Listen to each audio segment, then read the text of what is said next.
So if they don't look better, what maneuvers are available to the Warriors? We've got nothing. By the way, Dwight Howard's name came up, and you can weigh in or weigh out, in or out on the idea. I know you are. I want to listen fully because I've read this. I haven't even listened to it yet. But in or out on the idea of Dwight Howard, 888-957-9570. He's talking to Shannon Sharp recently. Listen to what went down. What about the defending champs, the Warriors? Oh, man, that's perfect. I've been a Warrior my whole life. I started out at my school as a Warrior. Mm-hmm. They need a big.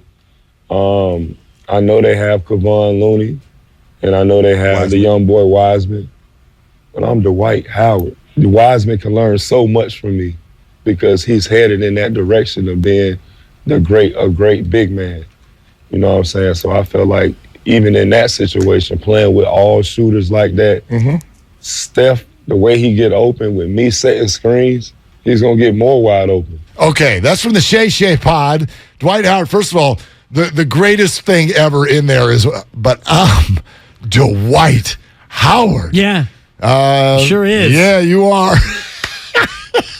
Which is why it scares the hell out of a lot of people. But there is here's how I'll put it. There is a scenario with the way this plays out over the next 3 weeks where it could be interesting because we don't know. This is no different than our conversation about Trey Lance. We don't know who James Wiseman is yet.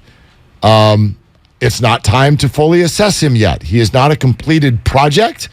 And just because he's starting to do things better on the offensive end, and that encourages everyone, and he's healthy, hell, all we're looking for is health, and he now has that. But if you're going to be 7 feet and you're going to play in the NBA, you have to be good on the defensive end of the ball. That's literally one of the reasons you're out there.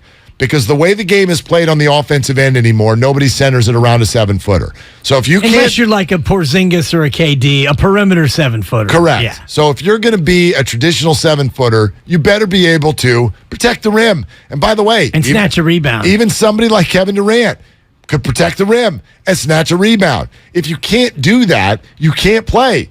And so it's too early to write anyone off about anything. But I don't know if James Wiseman is ever going to be good on defense. And if he's not, then he is a very, very limited player and a liability out there. Now, I'm not saying I want Dwight Howard to be the one mentoring him to do anything. Oh, I surely don't. But I can certainly see the point that the Warriors might need something defensively to be added to this that they don't currently have if this doesn't get better in the next few weeks. Well, they didn't have it last year, and everything worked out fine. You were a top 5 defense, and you didn't have James Wiseman. You didn't have a traditional big. What you had was good to excellent team defense. And Dwight Howard, I'm sorry, is not the guy I want mentoring my young player. The same Dwight Howard who basically forced his way out of Orlando, demanding a trade, recanted it, demanded a trade again. The deadline passed. He decided that, I want to stay, and then he got a mysterious back injury and quit on his team. This is not the Dwight Howard mentorship that I want for James Wiseman. I understand that, and I completely agree that when he throws in the idea of being a mentor, I don't want Dwight Howard mentoring anyone with the Warriors. And by the way, the one thing in the world that I know the Warriors don't need are mentors. They've got that covered. Warriors are good. Yeah. Warriors are good on culture. The Warriors changed Andrew Wiggins. The Warriors went out and literally mentored Andrew Wiggins into a player that you want to extend for more than $100 million. Okay? A guy who has now become the clear second best player on your team. That is largely because of Warriors mentorship. But we do have to ask the question, do you want a rim protector? Do you need another rebounder? Do you need 6 more fouls? Do you need someone who can come into rotations when Kevon Looney is not on the floor and play defense? Because when you watch basketball in the NBA, nobody even thinks about this stuff. Nobody really knows how to watch it. I'm no different. I can sit there and tell when someone's getting cooked, but I can't tell you. Can you describe the Warriors' defensive rotations to me? Can you tell me who is supposed to be where? We don't look for those things. We want 3-pointers. We want 30 points a game. We want Steph Curry. But you don't win.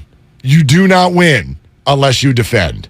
The best defensive teams are the ones who are there in the end all the time. And so the Warriors are far from that. It's not like, oh, they're a little bit out of the top 5. They're not in the top 20. They're 29th right now in defense. They're second to last. And I look at last year's team, and it's largely the same defensive team. You don't have Gary Payton II. Otto Porter Jr., he's a fine defender. I wouldn't say that he's necessarily a top defender. You might miss GP2 a little bit in the second unit defense, but the majority of defense, especially in the NBA, comes down to effort, attitude, and awareness. And right now, this Golden State Warrior team is not showing a lot of defensive effort. Steve Kerr talked about the transition defense, which has been terrible. Draymond Green has talked about the defense, which has been very bad. The awareness, I think, is there for this Warrior team, for the majority of the starters and the top rotational guys. But James Wiseman, very inexperienced in terms of defense. Jordan Poole, not a very good defensive player. And you go all the way down the second unit, and these are guys who aren't as experienced playing high-level defense. And you add into that mix, there's a certain amount of complacency that comes with being the defending champs. And you add in a dash of these other teams are coming for you. And I think all of that together leads you to be the defensive team that you have been so far. But that, to me, doesn't mean that you got to get desperate and bring in Dwight Howard to try to fix it.